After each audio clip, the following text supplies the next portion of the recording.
Ladies and gentlemen, welcome back to the channel. Today we've got another UFC preview and predictions. The main event this weekend, oh my goodness, Dominic Reyes versus Jiří Prochazka. That is an amazing fight at 205 pounds. The winner of this fight potentially might be looking at a title shot, but we're back in Las Vegas and we're back in the Apex. I don't know what we're entirely doing here. UFC 261. One of the better crowds we've ever had. I mean, that atmosphere was absolutely insane. The 3 title fights were awesome. I mean, Rose Namajunas, the big head kick, oh my. And yeah, Kamaru Usman is really good at MMA. He's a really good fighter, if you didn't know. Beat Jorge Masvidal in the rematch. What a card that was. But we're back in the Apex, so it's gonna feel a little bit weird, right? You're going to Jacksonville, you got a full crowd, 15,000.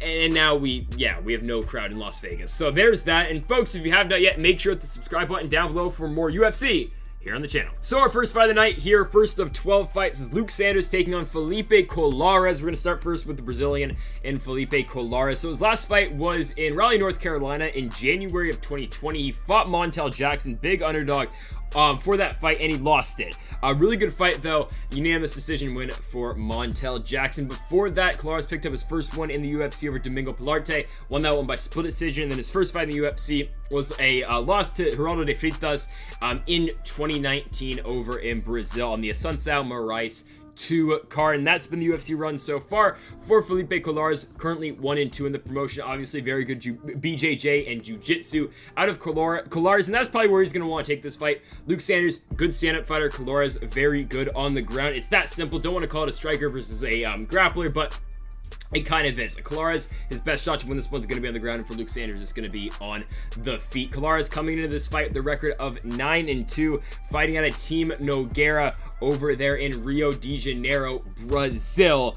Yeah, that's Felipe Colares. Let's talk about his opponent here in Luke Sanders. And Luke Sanders' last fight was on Smith and Clark over there in Vegas in November 2020. By the way, Anthony Smith, good win over Jimmy Crute. And there was another fight on the main card with a terrible leg injury. Get well soon, Chris Weidman. That was terrible. But Luke Sanders, yeah, lost to Nate Maness on the Smith-Clark card. Lost by rear naked choke in the second round of that one. Before that, he fought in February 2019, and he beat the former pound-for-pound champ, or king, Renan Barão. Yeah, he knocked out Renan Barão in Phoenix, Arizona on the Ngannou Velasquez card, and before that, lost to Hani Yahya. Hani Yahya, though, I mean, he's a tough fighter. Sanders got submitted by Yahya, and again, Colares is not the level of Hani Yahya's jiu-jitsu, but there's something right there. And then before that for Sanders, he beat Patrick Williams. Before that, lost to Andre Sokolov, and then before that, he lost to Yuri Alcantara, and before that, beat Maximo Blanco. That's been the UFC run for Luke Sanders. Made his pro debut in 2011 on Strikeforce Challengers, Tyron Woodley versus Travis Saffiedine in Nashville, Tennessee. So there's that. Luke Sanders, though, currently holding a record of 13-4, the former RFA bantamweight champion. Good stand-up game out of Sanders. We saw it in the Renan Barão fight. He was able to put away Barão in that fight, but again, Renan Barão in 2019, not very good. Renan Barão in 2021, not great as well. Apparently, he's supposed to fight, I guess, I don't know, he's supposed to fight Bobby Moffett. That fight got postponed. Who knows what happens to that one? But yeah, that's Luke Sanders coming into this fight with a record of 13 wins and 4 losses. Yeah, it's a tough fight to call here with Sanders and Colares, considering these two have, I mean, well, especially Colares, just not much experience in the UFC. We haven't seen him in over a year at this point. And then for Luke Sanders, we just saw him in November, but before that, I mean, went from February of 19 all the way till November of 20 fighting. So I'm going to take Luke Sanders in this fight just because of the activity and because of the UFC experience in this one. I think he'll be able to keep this fight standing, avoid the ground game with Felipe Colares, and he'll probably be able to win a decision in this one. Now we've got a fight between KB Bhullar and Andreas Michailidis. We're going to start first here with Michailidis, the fighter fighting out of Greece. His last fight was a loss to Modestas Bukauskas. It was a weird fight. Bukauskas had him hurt in the first round, and it looked like Bukauskas was probably going to end up winning that fight in the second round, but the referee breaks him. Michailidis is on the ground, and he just kind of falls back, but they open the octagon door. He's leaning against the cage, and they open the octagon door, and he just kind of falls back outside the cage, and the referee calls off the fight. Michailidis was definitely hurt at the time, so it was an okay stoppage. I mean, it was all right. So that was his first fight in the UFC. Before that, he fought in 2019, picked up a couple wins over various promotions such as Titan FC and Global Legion. And before that, fought in Fight Nights Global, went 1-1 over there. Also had a very brief stint with Bellator. He lost his one fight over there, but that was in 2014, a very long time ago. And yeah, Michailidis currently coming into this fight with a record of 12 wins and 4 losses. Pretty good on the feet, pretty good on the ground, but I think they just matched him up with just a very tough opponent in his first fight. Modestas Bukauskas is pretty damn good, and say what you want about the Michelle Ozolchechek fight. Who won that fight with him and Bukauskas, I do not know, but all I know is Modestas Bukauskas, when he's on his best game, he is a pretty damn good fighter, and that's just a tough fight for Michailidis, of course, in his first fight in the UFC. So that's Michailidis. Again, pretty solid everywhere for keeping it real. He can get the fight done on the ground. He can get it on the feet. It's just a really well-balanced matchup here with Michailidis and KB Bhullar. Both these guys are good all around, and both of them are looking for the first win in the UFC. And now we've got KB Bhullar, and yeah, I'll keep it real. I picked KB Bhullar to beat Tom Breese. It was my big upset pick of the week. Did not go well for me. Tom Breese got the job done in the first round, looked really good in that fight, then proceeded to lose to Omari Akhmedov. But KB Bhullar in that fight took that fight on very short notice. He was a big underdog in that fight, and he lost it. And really, we just didn't see much of KB Bhullar in that fight. He really just didn't get going. The fight was ended in about a minute and a half. So we just didn't see much of KB Bhullar in that one. Before that for Bhullar, though, he did take an entire year off. He was trying to get fights, but of course, a lot of fights got scrapped due to injury, and then of course, due to the pandemic. But he got a couple fights in 2019 over in Canada. He was the unified MMA champion. He won a couple fights over there in Edmonton. And before that, he fought in AFC as well. KB Bhullar coming into the Tom Breese fight, though, undefeated with a record of 8-0. All those 8 wins, though, coming in regional promotions in Canada. Yeah, it's a tough fight to call with Bhullar and Michailidis. It's just we don't know. Both these guys are relatively unproven. They haven't really fought much in the UFC. I mean, for Michailidis, only 5 minutes inside the octagon. For KB Bhullar, only a minute and 42 seconds, right? You just don't know. I mean, what we know about KB Bhullar, he does have some good submissions. He does have a win by north-south choke and by Anaconda as well, but I mean, he's getting wins over guys who are 13-2 and 4-8. As for Andreas Michailidis, same thing. You just don't know. He's beating guys who are 41-37 and, yeah, 41-37, 6-5, 2-1, 14-5. You just don't know in this fight. It is a pure toss-up. I don't know why Michailidis is such a big favorite. I know he's got the experience over in Fight Nights Global and whatnot, and he did fight a really good fighter in Modestas Bukauskas in his first one. But man, this is a tough one to call. It really is. I mean, something else to note, this one is at 185. Michailidis did fight Bukauskas at 205. And then before that, over in like Titan FC, he did fight at 185. And in Fight Nights Global as well, he fought at 185. So he's coming back to his natural weight class in this one. But you know what? Going with the upset here. I picked KB Bhullar to beat Tom Breese, and just a pure hope pick right there. I'm going to take him again. Why? I really can't tell you, okay? I have no confidence in this one at all. I would not put any money down in this fight. This is just a pure toss-up fight in my opinion. I think KB Bhullar might be able to get the job done here. How?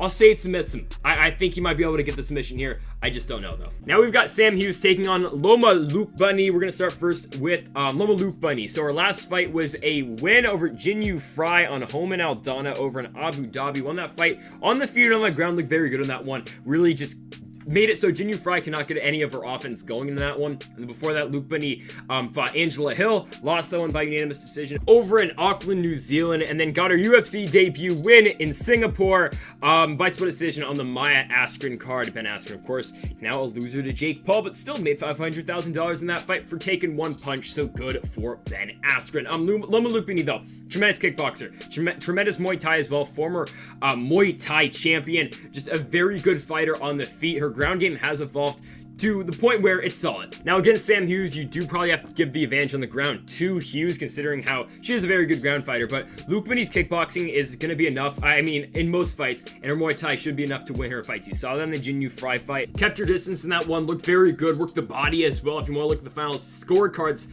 for that fight, you got Loma Lookboonmee 30-27 across the board, except for one judge who gave it 29-28 for Lookboonmee as well. Just a very good performance for her. The Angela Hill fight, again, it was kind of a close fight, not really. Angela Hill won 3 rounds to nothing. One judge, though, did have that 29-28 for Hill as well.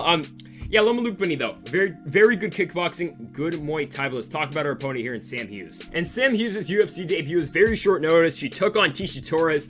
It's just a tough fight. I mean, you want to go in there, take on Tecia Torres, who is basically a top 15 fighter. I don't know exactly where she is in the rankings. I don't know if she is still ranked, but Tecia Torres is a good fighter. I mean, I think I talked about it at the time. Tecia Torres, if you look at her losses, I mean, it's Marina Rodriguez, Zhang Wei Li, Joanna, and Jessica Andrade. So there's that. Tecia Torres fights the best of the best, but Sam Hughes ran into Tecia Torres. Torres just dominated her on the feet for the first round, and eventually Sam Hughes' eye just swelled up. She couldn't continue, so they called the fight after the first round. Tecia Torres, though, tremendous performance in that one. Before that, though, for Sam Hughes, she fought less than 2 months beforehand. She got a win over an LFA, and then before that, she did challenge for the LFA Strawweight Championship against Vanessa Demopoulos. Demopoulos beat Sam Hughes by inverted triangle choke in the 4th round right there of that fight. And then before that, Sam Hughes went on a 4-fight winning streak to start her career. Something to note though for Sam Hughes, she has fought at 125 and at 115 during her career. Most recently though, she has been fighting at 115. Did take a catchweight fight in her last fight in the LFA at 120, but of course the Torres fight was at 115. The Lookboonmee fight obviously is at 115 as well. Sam Hughes in this fight, I don't think she's going to be able to do that well in the feet against Loma Lookboonmee, considering how good of Muay Thai Lookboonmee does have. But I think Sam Hughes is going to have to take this one to the ground. We have seen she is pretty solid on the ground when she can get there. Now, I know she got submitted by Demopoulos, but Vanessa Demopoulos, a very good fighter in her own right. I think she should be in the UFC. Don't know what we're doing there, but Sam Hughes, again, her ground game is very good, and that's how she's got to beat Loma Lookboonmee. Now, but the thing is, can she get Loma Lookboonmee to the ground? Can she submit her? I just don't know, because we have seen Loma Lookboonmee go up against some pretty good ground fighters. Prime example right there in Jin Yu Fry. I kind of find it the same fight for Loma Lookboonmee, relatively the same fight, and that's why I'm going with Loma Lookboonmee to get the win, just because I think her kickboxing and her Muay Thai is going to be enough to keep this fight on the feet. And yeah, it's that simple. If she can keep the fight on the feet, I think she'll be able to win the fight, and I'm going to go with the Loma Lookboonmee decision victory. Now we've got Kamaka III taking on TJ Brown. We're going to start here with TJ Downtown Brown. So currently 0-2 in the UFC, probably fighting for his contract in this fight, but his first fight was a fight against Jordan Griffin, where he did lose by guillotine in the 2nd round, and then after that, he fought Danny Chavez on the Miocic Cormier 3 card, UFC 252, excuse me, and lost that fight by unanimous decision. Before that, for TJ Brown, he made his way into the UFC by winning on the Contender Series, won by an arm triangle choke against Dylan Lockhart, and then before that, beat Ken Beverly on LFA, picking up the spot in the Contender Series. He won that fight, by the way, in LFA by head kick. TJ Brown, though, pretty good fighter in the feet. There's a lot of volume up there as well. Good on the ground as well, though. He can get his submission wins as well. TJ Brown, though, coming into this fight with a record of 14 wins and 8 losses. Don't let that record distract you. He started off his professional career with a couple losses over in regional promotions in Arkansas. So there's that. He did fight Bobby Moffett pretty early in his career as well, and slippery Peter Barrett as well. He beat Pete Barrett over in Cage Titans. Why Pete Barrett got released from the UFC, I don't know. But again, TJ Brown fighting for the contract in this fight. Let's talk about his opponent, Kamaka III. And Kamaka III's last fight was a loss to Jonathan Pearce. And Jonathan Pearce, we're going to see in the next fight, I do believe, but he lost to Jonathan Pearce over on that Smith & Clark card as well in November. He lost that one by ground and pound. Jonathan Pearce put on a pretty good performance in that fight. And Kamaka III was a really big favorite in that fight. He was supposed to win that one, didn't get the job done in his first fight. He was a pretty big favorite as well. He fought Tony Kelly in a very good fight on the Miocic and Cormier card, won that one by unanimous decision. It was a fun fight to start off the card, and Kamaka got the job done. I do believe that one fight of the night as well. Yeah, it did win fight of the night. It was a good fight, and before that for Kamaka, he did fight in LFA, and he also fought in Bellator as well. He fought in Bellator 213, which was Alamale McFarlane and Valerie Letourneau, and then after that also fought on Bellator 236. That one was, of course, in Hawaii as well. That was Alamale McFarlane and Kate Jackson for the Flyweight Championship. Also, AJ McKee beat Derek Campos on that card as well. But yeah, Kamaka, again, fought in Bellator. Also, before that, fought in King of the Cage as well. He's just been fighting in a lot of different promotions for a while. Made his pro debut in 2012 at King of the Cage. This should be a fun fight though. Both these guys throw a lot of volume on the feet. It should be a very fun fight. Now, if this one hits the mat, I think TJ Brown will have a slight advantage, but on the feet, I'm going to give it to Kai Kamaka. That all being said, I'm going with Kamaka to get the job done in this one. I do like his volume on the feet. I do like the pace that he does bring. I think this should be an entertaining fight on the feet, and I think Kamaka will be able to get the job done. Do I think he'll be able to get a finish? I don't think so, considering Kai Kamaka only has one professional finish, and that was in 2014. Don't think he's going to get it here, because TJ Brown is a tough guy to put away, especially in the feet, so I'm going to go with the Kamaka decision win. And now we've got Jonathan Pearce taking on Gabriel Mowgli Benitez. Going to start first with Jonathan Pearce's last fight, of course, was that Kai Kamaka the third fight. He won that fight in the second round. Just pretty much dominated Kamaka in that second round, got him to the ground and finished him with punches with ground and pound. I picked against Jonathan Pearce in that fight, just considering, I mean, the fight before that, he lost to Joe Lazone, which 2019 Joe Lazone, I mean, I don't know what you want me to say. I'll just keep it short. It's not the Joe Lazone you all remember, but Pearce lost that fight to Joe Lazone. A little bit concerning, of course, right? Making your UFC debut, coming over from the Contender Series, beat Jacob Rosales in that one, gets a nice KO finish, comes in, fights Lazone, and loses. Unfortunate. But Jonathan Pearce, JSP as they do call him, has been fighting since 2014. Made his MMA debut in a Tennessee promotion against a guy who was 10-24 at the time. So there's that. But yeah, Pearce, of course, coming into this fight with the record of 10-4. Pearce, a very good stand-up fighter. You won't see the ground game often with him. Now, this is where I think Gabriel Benitez does have a pretty big advantage, is on the ground. But Jonathan Pearce, though, very good striker. You see it a lot in his fights. And yeah, that is Pearce. Let's talk about his opponent here in Gabriel Mowgli Benitez. And Benitez looked good in his last fight. He picked up a win over the Guitar Hero, Justin James. Got the job done with a really nice knee to the body. Worked the body really well in that fight. And yeah, eventually got the job done in that one. That was in December, and that was on the Jack Hermanson Marvin Vittori card. And that was the first time we saw Gabriel Mowgli Benitez since May. He did lose his fight in May against Omar Morales over in Jacksonville on the Glover Teixeira and Anthony Smith card. And before that, lost to Super Sodiq Youssef.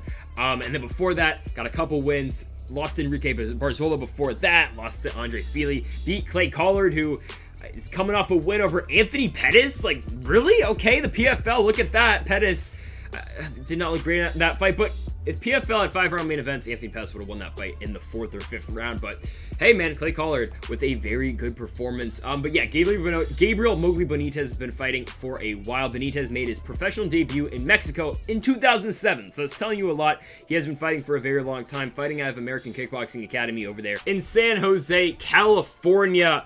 Yeah, it's a good fight. Now, Mowgli Benitez, I do think has a really good advantage on the ground, but I don't think we're going to see it. Benitez does use his wrestling, though, in his fights, but I think we're probably going to see a stand-up fight in this one, and if this fight does stay on the feet, we're going with Gabriel Mowgli Benitez. I do like his ground game. I do like his stand-up game in this fight a lot. You saw it in the Guitar Hero fight. He worked the body really good in that fight, and I think he's going to be able to do the same against, against Jonathan Pearce. I think he's going to be able to get the job done. I really like the body work in that last fight. I think he's going to take that into this one as well. I'm going to go with the Mowgli Benitez KO finish here, TKO finish in the second round. So an interesting fight here. We've got Luana Pinheiro taking on Random Markos. We're going to start first with Luana Pinheiro. So she's coming off that win over the Contender Series. She got the job done by KO in the first round. Now, she was a pretty big favorite in that one. I got -555 in that one for Pinheiro. But yeah, got the job done by KO in the first round. You don't see that often.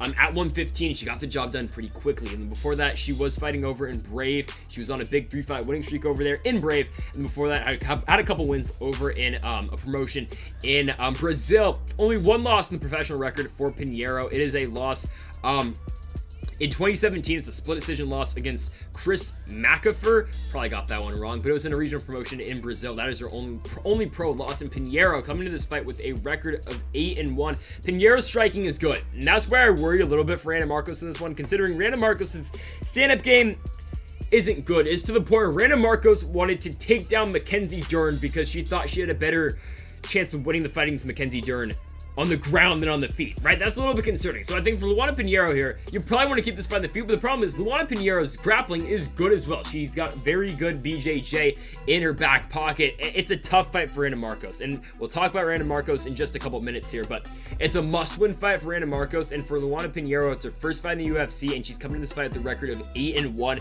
Up-and-coming prospect who's looking for a win over a UFC veteran, Randa Markos, who has fought some of the best in the weight class. Hell, she's fought top 5 opponent in Mackenzie Dern. Mackenzie Dern, man, a fight away from a title in 2021. Who would have thought? But yeah, Luana Pinheiro, again, coming to this fight with a record of 8-1. Her stand-up game is very good. She does have a lot of power at 115, and her ground game is also very good as well, of course, with that Brazilian Jiu-Jitsu. So that's Luana Pinheiro. Let's talk about her opponent in Randa Markos. And yeah, Randa Markos, 10 wins, 10 losses, and 1 draw. 21 opponents have tried, and only 10 have succeeded in beating Randa Markos. Don't forget, Randa Markos was a fight away from a title shot. On the Ultimate Fighter, hey, if she beat Rose Namajunas, she was going to be fighting Carla Esparza for the world title because she beat Tisha Torres and Felice Herrig on that. Like, imagine that, yeah. Randa Markos had a pretty good run in the Ultimate Fighter, beating a top 15 opponent in Tisha Torres, and I guess a top 15 opponent in Felice Herrig as well. Loses to Rose Namajunas, comes in, and then loses to Jessica Penne in another fight. If she beat Jessica Penne, she would have fought Joanna for the title because Jessica Penne went on to fight Joanna. So interesting there. She wins her next fight afterwards. Then she loses to Karolina Kowalkiewicz, wins a fight, drops one to Courtney Casey, then beats Carla Esparza out of nowhere in Halifax. Like, really? I forgot that fight happened. Randa Markos wins that one by split decision, then loses a split decision to Alexa Grasso, beats Juliana Lima by unanimous decision, loses to Nina Asfroff, has a draw with Marina Rodriguez, who's a top 7 fighter, beats Angela Hill by armbar in Nashville. Like, where did that come from? After that, loses to Claudia Gadelia, then beats Ashley Yoder, loses to Amanda Hebus, loses to Mackenzie Dern in that fight where Randa Markos was like, yeah, let's go to the ground. Instantly gets armbarred, and then lost her last fight to Kanako Maruta over on the Felder and Dos Anjos card in the Apex. Yeah, Randa Markos, 10 wins, 10 losses, and 1 draw. We know her ground game is very good, and now when she does take on the better submission specialist in the division, she does get submitted. Okay, the Mackenzie Dern fight is a prime example of that one, but she submitted Angela Hill, and that fight was only 2 years ago, so I want you to take that, and she beat Ashley Yoder at her own game. Yoder is a very good jiu-jitsu fighter. She beat her over in Singapore in the Maya Askren card, given it was a close fight, and Randa Markos will always get into these close fights. I mean, she's got split decisions against Jessica Penne in a #1 contenders fight. Carla Esparza, she beat a former champion in Esparza, lost to Grasso in a split decision. Marina Rodriguez was a majority decision, basically a split decision as well, and then, of course, Ashley Yoder fight was a split decision. So Markos gets in a lot of close fights. She beat Ashley Yoder basically at her own game. And then the Hebus fight, she was just outmatched. It's that simple. Dern fight, she was outmatched. And in the Kanako Maruta fight, I thought she was going to win that one. Maruta just proved she was too much for Randa Markos in that fight. Look at the final scorecards. On that one, you have got Maruta 30-27s across the board. So definitely Randa Markos, one of the first fighters in this 115 weight class, is fighting for a contract on this card. And for this fight against Luana Pinheiro, call me crazy, but I'm taking Randa Markos to win this fight. She's got to win this fight to stay in the UFC, and it kind of feels like Randa Markos is going to get the job done in this one. Now, I know this is a Hail Mary pick because I don't know. Randa Markos has not looked good in the last 3 fights, but look at the opponents she has fought. Hebus is a top 15, top 10 fighter. Mackenzie Dern again is a fight away from a championship, and Kanako Maruta is a very good up-and-coming fighter. I think Randa Markos is going to be able to use her ground game in this one. I don't like it. I wouldn't like if she stood with Luana Pinheiro on this one. I think Pinheiro's got a definite striking advantage over Randa Markos in this one, but I think on the ground, Markos can test Luana Pinheiro, and I think she's going to put Pinheiro in a lot of bad situations in this fight, considering look at the fighters Pinheiro has fought in her way into making the UFC. You got a 0-0 fighter, 3-1, 6-5, 0-2, 4-2, and then 8-6 in the contender series. Pinheiro has not fought anyone at the strength of Randa Markos, and I know I'm talking about all these records, and then you look at Randa Markos 10-10-1. That's okay, because Markos has fought the best in the weight class. I think she's going to be able to just barely get another one done.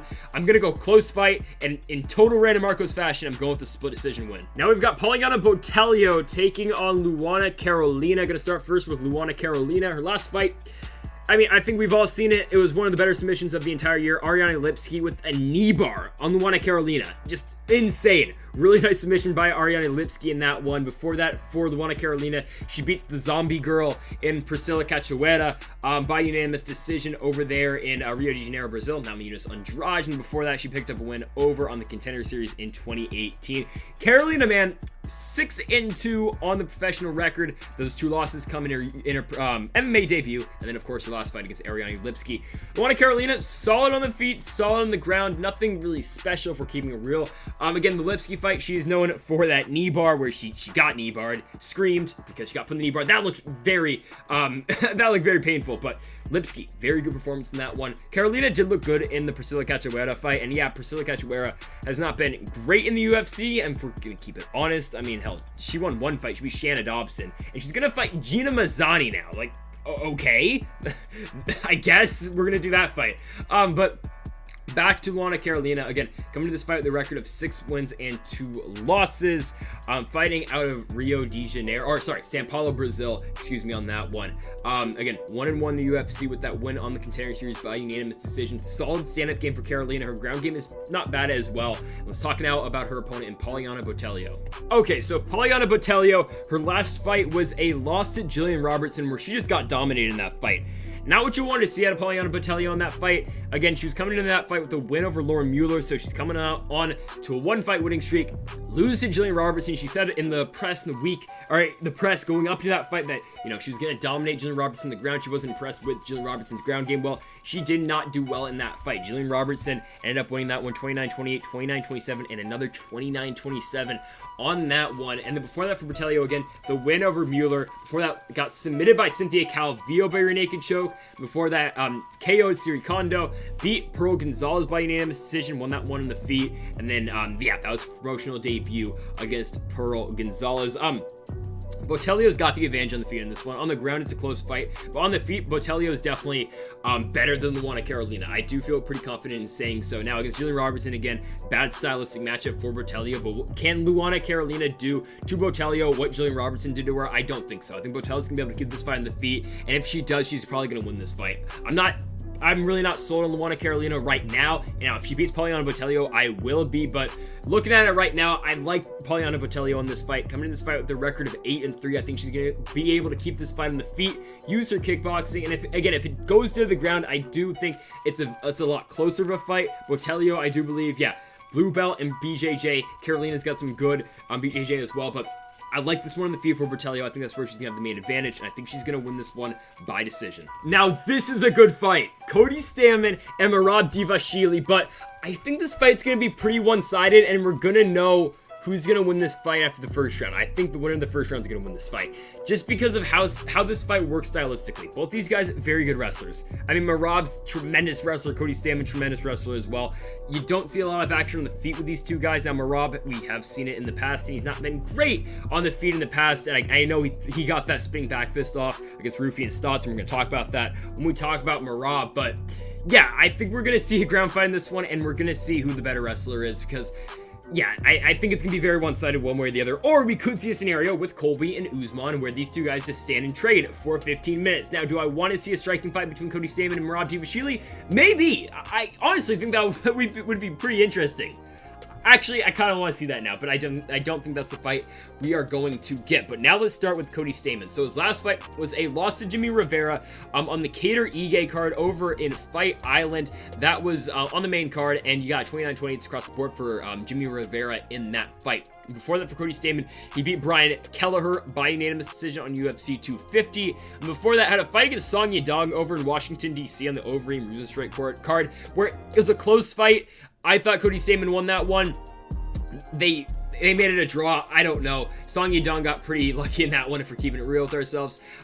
Because, of course, Song Yadong was deducted a point in the first round. They still made it a draw. I don't know. It's a close fight. Watch it for yourself. Before that, for Cody Stamann, he beat Alejandro Perez by unanimous decision over on UFC 235. And before that, lost to the current champion in Aljamain Sterling. Of course, Cody Stamann now fighting back at 135 after the Brian Kelleher fight. But yeah, lost the current champ in Aljamain Sterling by submission. Before that, beat Brian Caraway, beat Tom Descoy, and before that, beat Terrion Ware. So only 2 losses on the record so far in the UFC for Cody Stamann, 3 on the professional record. The first loss being a split decision loss in 2014 in Michigan.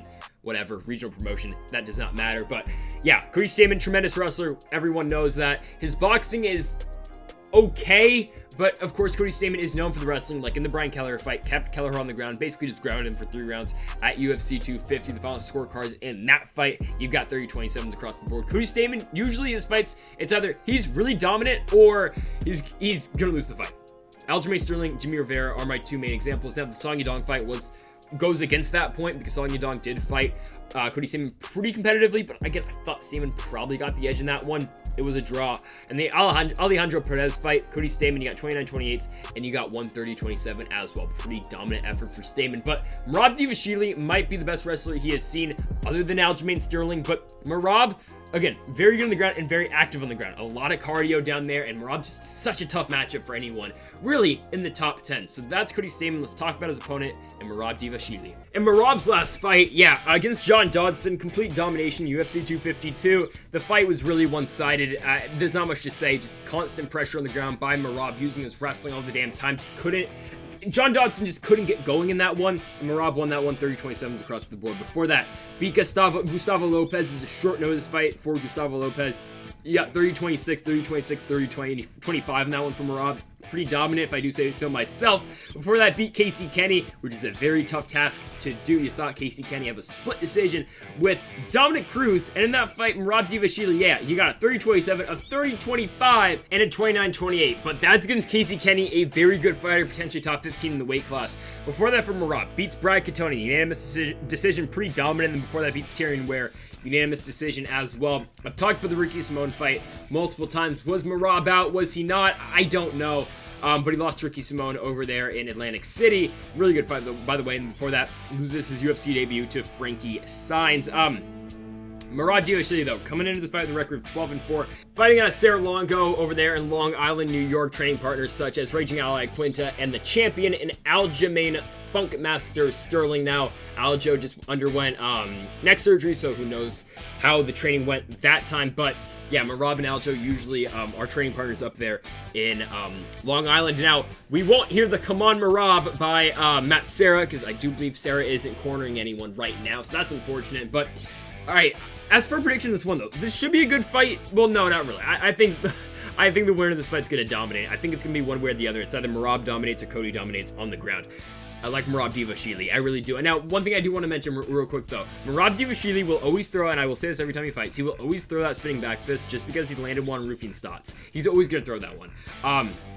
Ring of Combat for the Bantamweight Championship over there in Atlantic City, New Jersey. He knocks out Rufian Stotts in 15 seconds. It was on Dana White Looking for a Fight. It's on YouTube. Go watch that one. But he does knock out the Bellator product in Rufian Stotts. Rufian Stotts now 15-1. Just beat Keith Lee. No, not the wrestler, not the WWE wrestler. But yeah, Stotts has been looking very good in Bellator. Merab KO'd him in 15 seconds. Also beat Tony Gravely in Ring of Combat as well by split decision. So again, though, it's just, who do you think is going to be able to dominate in this one? I like Merab. I think Merab's just a lot faster on the ground. I think he's got more explosive takedowns, and I think Merab's gonna be able to grind out a decision win in this one. Now, I don't know how competitive it will be, but I really do like Merab's wrestling over Cody Stamann. Both these guys do have a very good gas tank, but I just like Merab a little bit more.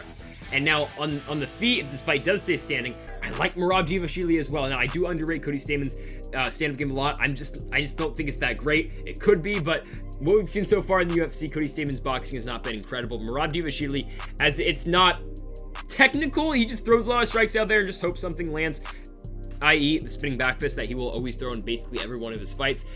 Just because that reason alone, I think Merab would probably win a fight on the feet, but I do think he's going to be able to take down Cody Stamann and win a decision in this fight. Fun fight now. At 185 pounds, it is Krzysztof Jotko taking on Sean Strickland. It should be a good fight, and we're going to start here with Krzysztof Jotko. So currently on a 3-fight winning streak, wins such as Eric Anders and Marc-Andre Barriault, both by decision. Currently on a 3-fight winning streak again, and before that was on a 3-fight losing streak though, but against some pretty good opponents. David Branch, Uriah Hall, Brad Tavares, all guys who have been in the top 15 in the past. Uriah Hall, again, now on a 4-fight winning streak, I do believe. Hey, look at Uriah Hall now, beating Chris Weidman in 15 seconds without throwing a single punch. One of the more weirder fights in UFC history, but there's Uriah Primetime Hall for you right there. I don't know who he fights next, but good for Uriah Hall, he didn't break his leg. Back to Krzysztof Jotko, though. Comes in the UFC, though, in 2013. Makes his debut on the Mark Hunt versus Bigfoot card. one of my favorite fights ever. That was a banger of a fight. Mark Hunt versus Bigfoot. I thought Hunt won that one, but a majority decision. Banger of a fight. Go watch that one. It was in Australia back in December of 2013. But Jotko wins on there, picks up his first win by majority decision, picks up a couple wins, and starts his UFC career off really damn well. Starts 7-2 in the promotion, 7-1 in the promotion. Then of course goes on a 3-fight losing streak against guys such as Branch, Hall, and Tavares, and then picks up those 3 fights, winning against Barrio and Anders, among others.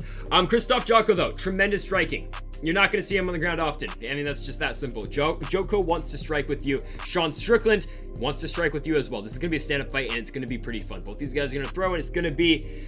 I wouldn't call it a rock'em sock'em fight, because both these guys are somewhat technical on the feet, but it should be a fun fight. They're going to throw. They're going to stand in the middle of the octagon, and they're going to go at it. It's going to be a really fun kickboxing fight in this one. Jotko coming into this fight with a record of 22 wins and 4 losses. 6 by KO, 1 by submission, and 15 by decision. But Jotko, again, trying to keep these fights standing. So that's Krzysztof Jotko. Let's talk about his opponent here, and Sean Strickland. And Strickland, I mean, he's made his return, and he has looked good in 2020. Obviously, Strickland had that big... he had the motorcycle accident in December of 2018. He comes back in 2020 on Halloween, beats Jack Marshman, and then 2 weeks later, he comes in and TKOs Brendan Allen. Didn't think that one was going to happen. So Sean Strickland looking very good, and you just saw Brendan Allen just beat Carl Roberson most recently, just last Saturday in Jacksonville. So Strickland looking pretty damn good. TKO'd Brendan Allen in their fight in the second round, and then of course beat Marshman by unanimous decision. And the Sean Strickland we have seen after the motorcycle accident, he's looked very damn good. His striking has looked great. Of course, knocking out Brendan Allen is a hard thing to do. Pre-motorcycle accident, Sean Strickland, he comes in, he beats Nordine Taleb by TKO and Volkan Smith over in New Brunswick, Canada. Before that, loses to Alessio Zaleski dos Santos. I mean, he got spinning wheel kicked in that fight. What do you want me to say? Before that, beat Court McGee. Before that, lost to Kamaru Usman. Beat Tom Breese. Beat Alex Garcia. Lost to Santiago Ponzinibbio. Beat Bubba McDaniel, among other fights. Sean Strickland, though, coming into this fight with a record of 22 wins and 3 losses. His stand-up game is absolutely incredible. On the ground, I mean, this fight's kind of a toss-up. We don't see Strickland and Jotko on the ground as much as... I mean, they're strikers. It's that simple. I don't think this fight's going to hit the mat. It probably won't. Strickland and Jotko will stand and they're going to throw. And if that happens, I like Sean Strickland in this one. I do like the power that he does possess. I like the kickboxing of Sean Strickland. Again, the Brendan Allen fight was a fight that I didn't think Strickland was going to win. I thought Brendan Allen was going to take him down and probably just dominate him up there. But, again, it's a different fight for Sean Strickland fighting Brendan Allen and Jotko. Of course, Allen trying to take you down, trying to drag you to the mat, trying to submit you. Jotko's trying to stand with you. But I still like Sean Strickland in this one. I think he's going to be able to use his kicking effectively, keep his distance from Jotko, and eventually I think he'll be able to TKO Krzysztof Jotko, which, again, is a very hard thing to do, but Jotko has been TKO'd before in his career. Guys such as Uriah Hall and Brad Tavares, but I think I would put Sean Strickland in that category with the guys like Brad Tavares. Now, Uriah Hall, top 7 fighter right now, so I don't know if I would say that, but Strickland is a very good striker, and I think he does have the tools to put away Krzysztof Jotko, and I think he's going to get the job done by TKO. Now at light heavyweight, we have got Dustin Jacoby taking on Ion Cutelaba. We're going to start first with Dustin Jacoby. He fought Maxime Grishin in his last fight on Rosenstruck and Gone over in the Apex in February. It was the first fight of the night, which is kind of weird. Now this is going to be the third or last fight on the entire card, but I thought Maxime Grishin won that fight. I know I wasn't the only one who thought Grishin won that fight. He got 29-28 across the board for Dustin Jacoby, and I'll keep it real, I picked Grishin to win that one, but watching that one again, I still think Maxime Grishin won that fight. I don't see the judging on that one. Whatever, though, the judges in Vegas are interesting to say the least, right? Before that, for Dustin Jacoby, he TKOs Justin Ledet, just works his leg kicks really well and finishes him. Alright, and don't get me wrong, Jacoby fought well in the Grishin fight. He did stun Maxime Grishin multiple points in that fight, but I just thought Grishin did just a little bit more than Jacoby to get the job done. I'm not calling it a robbery by any means, but I still thought Grishin did enough to get the job done. For Jacoby, though, that's been his run so far in the UFC, his second run in the UFC. The wins over Ledet and Grishin, won the Contender Series over Ty Flores. It was a very grueling fight. That fight took a lot of Dustin Jacoby, threw a lot of volume in the first and second round. The third round was very tired, but was able to get the job done over Ty Flores. And before that, I mean, he beats Cody East over in Colorado, and before that was on a 4-year hiatus from the sport. He went, fought kickboxing over in Glory. But Yeah, and then he fought in Bellator in 2014, lost to King Mo, lost to John Salter. In the first round of the UFC for Justin Jacoby, only 2 fights, lost both of them. His debut fight in the promotion was UFC 137 on the BJ Penn Nick Diaz card over in the Mandalay Bay in Las Vegas. And then he also fought David Branch, so there's that. He fought him on World Series of Fighting 1 over in Las Vegas. Andrei Arlovski was the main event of that card. Jacoby, though, good kickboxer, obviously the former Glory product, very good kickboxing, wants to keep the fight on the feet. Jan Cutelaba wants to keep the fight on the feet as well, so we're going to see a banger on the feet. Cutelaba fights are usually wild, he'll throw a lot very early. Jacoby will do the same, very good kickboxer for both these guys, and that's Justin Jacoby coming into this fight with a record of 14 wins and 5 losses. Let's talk about his opponent in the Hulk, Jan Cutelaba. And I know Cutelaba is coming off those 2 losses to Magomed Ankalaev. Now the first fight, weird stoppage. I know the second fight, Ankalaev left no doubt. He is the better fighter out of him and Cutelaba as of right now. I mean, Magomed Ankalaev, there's nothing against losing to that guy. Ankalaev is going to be a star. I mean, dude coming off a win over Nikita Kirillov, and say what you want, that fight was kind of boring, but still, Ankalaev's going to be around for a while, and I don't think there's any shame into losing to him twice. Before that for Cutelaba, before the Ankalaev back-to-back fights, he beat Killer Roundtree Jr. by TKO. I know the Roundtree Jr. in his last fight lost to Marcin Prokhnio, so there's that. But Cutelaba before that loses to Glover Teixeira, who's about to fight for the World Championship in a couple months, so there's that. And then before that, Cutelaba beat Antigulov, beat Henrique de Silva, lost to Jared Cannonier, beat Jonathan Wilson, lost to Misha Serkinov, and that's been the UFC run so far for Cutelaba. Coming into this fight, the record of 15-6. He's the Hulk. He wants to stand. He wants to trade. Justin Jacoby is one of these guys who is a brawler as well, who you see very grueling pace. He will throw a lot of strikes in the first round. Jan Cutelaba will do the same, and I feel pretty damn confident you're going to see a stoppage in this fight, probably in the first round. These 2 guys are going to throw, and it's going to be, can you hit me as hard as I hit you? And you're going to see a banger in this one. This is a good fight. This main card is pretty damn good. It is a sneaky good card, the main card at the very least. This is going to be one of the better fights. Jacoby brings a lot of good kickboxing into his fight. Jan Cutelaba throws his hands, and he throws them a lot in that first round. My prediction, though, I'm going to Jan Cutelaba. I really like the striking from Cutelaba, and I know both these guys are going to throw a lot, and they're going to throw a lot early. But I think Cutelaba is going to be able to get to Justin Jacoby. I didn't think Justin Jacoby won his last fight. I think you're putting him up against Jan Cutelaba, who is a very good fighter, who's looking in at the top 15 right now. I'd say about maybe top 20. I would say Jan Cutelaba is a top 20 fighter. Justin Jacoby's maybe a top 35 fighter at the weight class. I think it's just too much of a step up for Jacoby in this one. Again, I thought he lost to Grecian. Cutelaba's striking is so damn good. You're going to see these guys push the pace in the first round. I think Cutelaba is going to get to Justin Jacoby before Jacoby gets to him. So I'm going to go with Jan Cutelaba to put away Justin Jacoby with a first round KO finish. Now the co-main event's a good fight. Cub Swanson, Giga Chikadze. This should be a very fun fight in the featherweight division. Cub Swanson's been around for forever, and Giga Chikadze on a pretty big winning streak after losing to Austin Springer on the Contender Series, and that's where we're going to start. Giga Chikadze coming into this fight with a record of 12-2. Where do those 2 losses come from? It is the Austin Springer fight by rear naked choke on the Contender in 2018, and then his first ever pro fight at World Series of Fighting 26 in December of 2015. And that's been it for the losses for Giga Chikadze. Now, he is on a very big winning streak. It is up to 7 fights now, but the problem is, who has Giga Chikadze beat? I mean, the names are just not that big. He beats Brandon Davis by split decision, okay? It's a close fight against Davis, who is no longer in the UFC. Giga Chikadze was Davis's last fight in the promotion.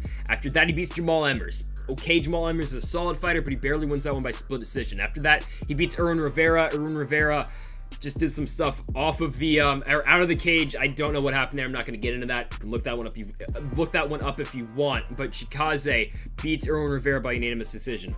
Before that, after that, beats Omar Morales, who is a solid fighter who just beat Shane Young at UFC 260, so that's a big win for Chikadze. And then after that, beats Jamie Simmons, but Jamie Simmons was brought in on a very short notice to take that fight against Giga Chikadze, and we saw, I believe I talked about this when I was talking about this fight, Jamie Simmons really just didn't fight anyone coming up before that fight against Giga Chikadze. The guys he fought weren't very good, and we did see him get knocked out before that. Chikadze knocked out Jamie Simmons in 3 minutes. That's how we saw that fight happening, and he got the job done over on the Santos Teixeira card in November. So Yeah, Chikadze has a lot of good wins using his kickboxing, but it's, again, the names on this list have not been very good, or at least not on the level of Cub Swanson. Cub Swanson's a good fighter. He is still very good at, what, 35 years old, 37 years old? I mean, the last one over Daniel Pinheiro, absolutely incredibly knocks out Daniel Pinheiro in the second round. Who would have thought, coming off a torn ACL, right?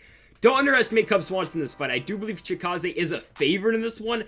I get it just because of the winning streak, but again, look at the names. They're not on the level of Cub. So now let's talk about his opponent in Cub Swanson. And yeah, Cub Swanson with a knockout win over Daniel Pinheiro coming off a torn ACL. Who would have thought? UFC 256, incredible win for him. Before that, he beats Kron Gracie in a fight. A lot of people thought Gracie was going to get the job done and enter the top 15 in the weight class. No, Cub Swanson put the end of the hype, at least for now. 30-27s across the board. Tremendous fight. Just stands and trades with Kron Gracie. Kron Gracie just keeps pushing forward like a zombie in that fight. Incredible fight. I don't know what's happened to Kron Gracie. I hope he fights soon, but I don't know. We haven't seen him since 2019. I hope he comes back. We just don't know. Kron Gracie's a very fun fighter to watch, and Cub Swanson had a very fun fight with him and beat Kron Gracie on the feet. Before that, for Cub Swanson, though, he was on a losing streak. I mean, 4 losses to some of the best guys on the planet. Brian Ortega's about to fight for a title. Frankie Edgar, former champion. Renato Moicano, he's been a top 10 guy for a while, and Shane Burgos, an up-and-coming fighter in the top 15. Split decision against Shane Burgos over in Ontario. Moicano was a rear naked choke loss. Edgar by unanimous decision, Ortega by guillotine over the main event in Fresno, California. Fun fight, go watch that. And also, before that, Cub Swanson beat Artem Lobov, the greatest of all time, in a main event over in Nashville, Tennessee by unanimous decision. Before that, beats Doo-Hoo Choi in another incredible fight. I mean, those 3 fights by Cub Swanson, absolutely insane. Also, the Kron Gracie fight. Swanson gets into a lot of fun fights on the feet, and I think we're going to see more of the same here with the Giga Chikadze fight. Cub Swanson, his weakness over the years has been his ground game. I mean, he got submitted by Max Holloway, got submitted by Frankie Edgar, got submitted by Renato Moicano, got submitted by Brian Ortega, and he got submitted by Jens Pulver as well. I know Jens Pulver, that was in 2007, but still, he's been submitted a lot in his career, and also by Ricardo Lamas in his UFC debut.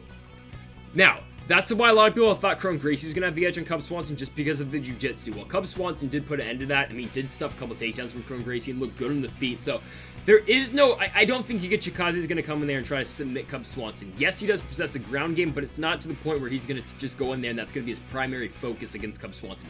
Giga Chikadze is coming into this fight to knock out Cub Swanson, and Cub Swanson's coming into this fight to do the same. But I just want to, I mean, just look at the guys Cub Swanson's fought, man. And I think I've talked about this fight. I talked about this the last time Cub Swanson fought, but just look at the names. Jens Pulver, Jose Aldo, Charles Oliveira, Chad Mendez, Max Holloway, Frankie Edgar twice, Dustin Poirier, Dennis Seaver, okay, not on the level, but still, Artem Lobov, Doo-Hoo Choi, Renato Moicano, Edgar, Ortega, Burgos. I know I said Edgar twice, but I mean, just look at the names, man. Swanson's fought the best of the best. Chikadze is a good fighter, but I don't think he's on Cub Swanson's level just yet. I know Cub Swanson is getting up there in age. He is 37 years old, but I think he's still got enough. Swanson's kickboxing is still very damn good. You saw that in the Daniel Pineda fight, and I think he's gonna get a TKO win of Giga Chikadze. I said it earlier. I'm not impressed by the guys Giga Chikadze has beaten. I know his kickboxing is still very good, but I like Cub Swanson in this fight. I think it's a levels fight. I really think it is. I'm going with Cub Swanson to get the job done here. I think he gets a finish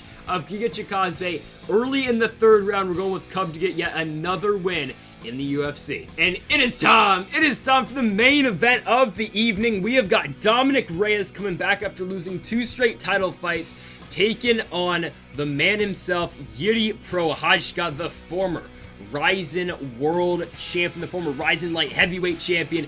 This is such a good main event, but damn it, why is this in front of no one? That sucks, but this should be a very fun fight to watch, man. Jiří Prochazka is a madman who does not care about his long-term health. He will stand there, he will leave his head exposed, and he's going to throw a lot of shots.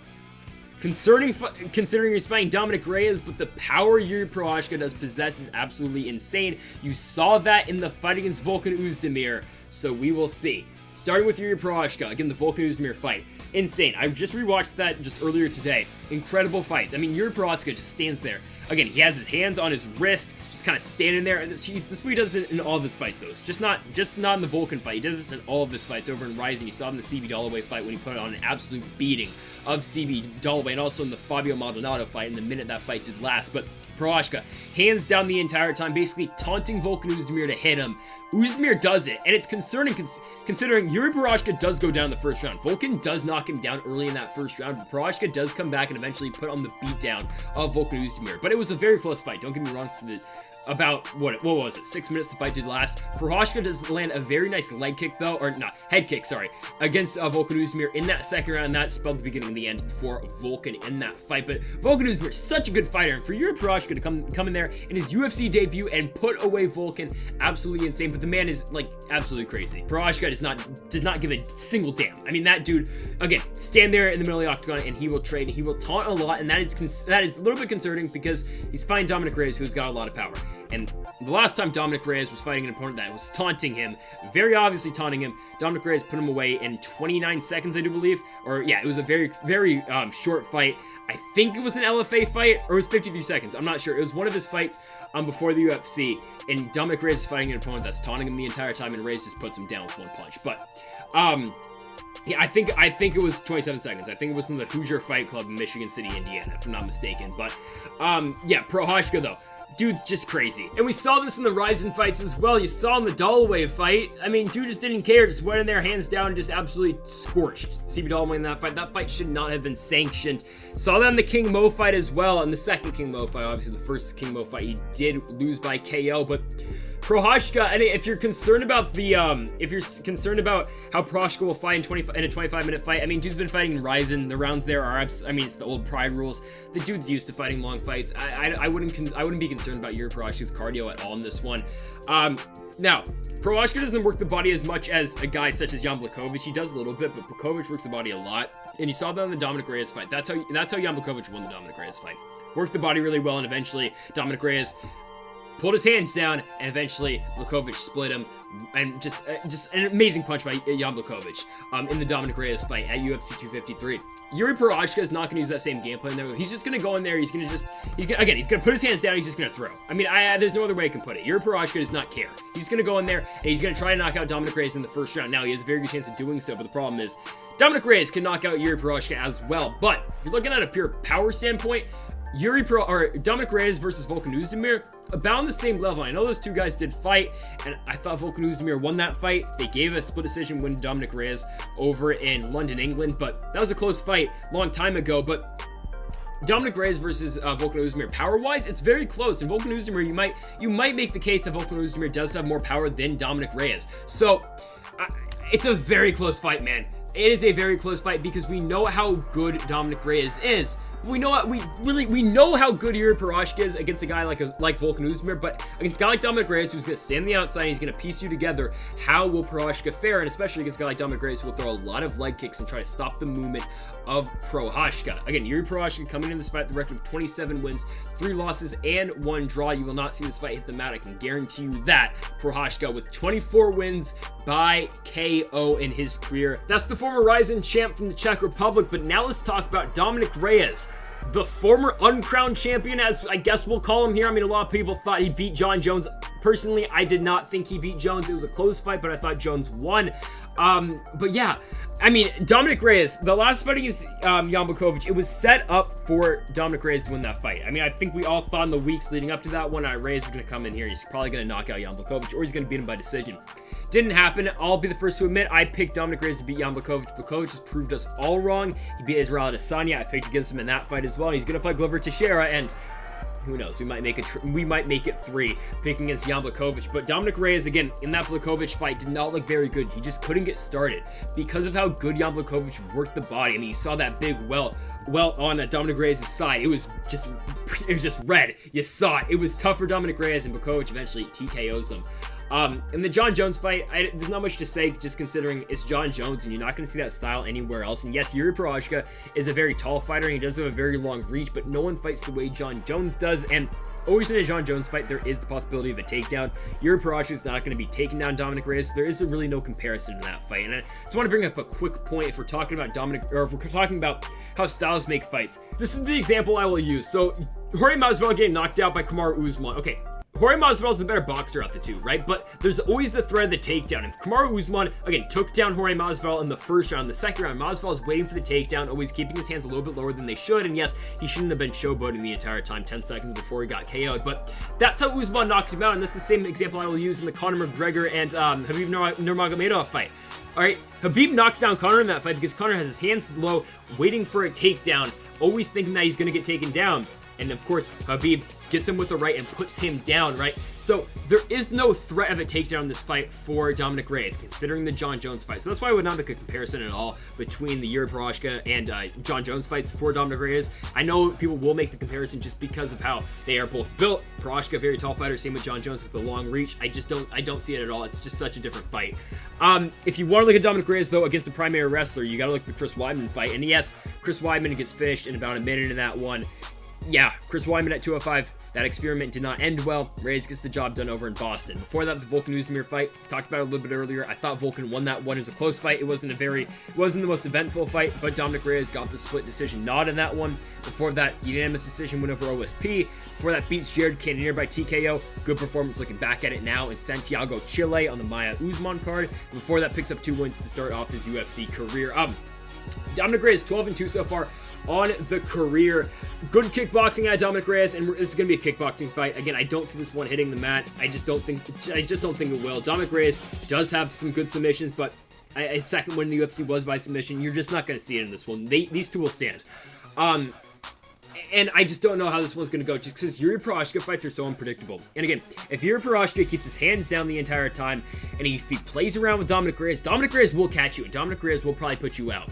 So I just don't know if Yuri Prochazka can do the same thing to Dominic Reyes like he did to Volkan-Oezdemir. This is a lot tougher of a fight because of the head movement Dominic Reyes does possess, and because of the low leg kicks that he does have. Yuri Prochazka, his movement is going to be limited in this one because Dominic Reyes has got a really nice leg kick, and I know guys aren't going to be hesitant to throw any. Oh my goodness, the Chris Weidman fight though, but yeah, no, Reyes is going to throw a lot of leg kicks in this fight, and that's got to be how he's going to start to win this one. If he can kick out the legs of Yuri Prochazka, it's going to set up his boxing, and it's going to set up his kickboxing and his work to the body that he did do in the Jon Jones fight, and then he did look very good in the Jon Jones fight.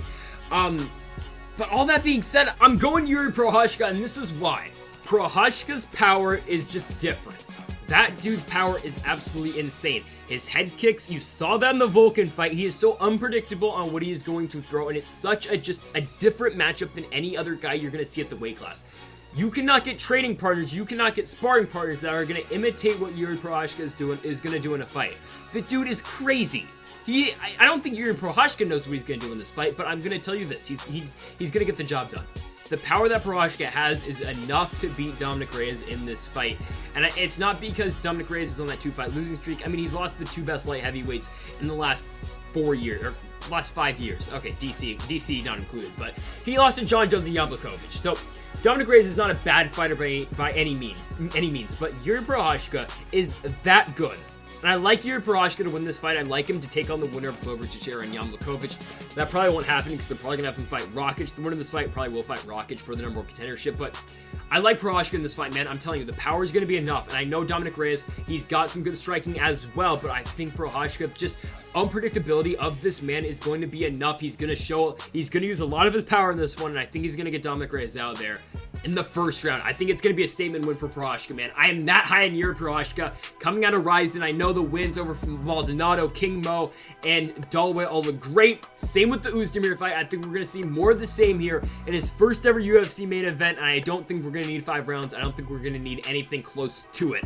I think Yuri Prochazka gets the job done in the first round by KO. Book him against Rakic for the number 1 contendership, and the winner of that fight goes and fights Glover Teixeira or Jan Blachowicz. But this fight will be a great fight for as long as it will last. This is going to be a good one, and I think Prochazka's power will be the difference. I'm going with him to win this one by KO in the first round. And folks, thank y'all for watching yet another UFC Fight Night preview and predictions here on the channel. If you have not yet, make sure to hit the subscribe button down below for more. If you have not yet, also make sure to leave a like on the video if you did enjoy it. Also, if you disagree with any of my predictions, go tell me in the comment section down below. We'll see what happens. But folks, thank y'all for watching. Make sure to hit the subscribe button down below for more. And Mamba forever.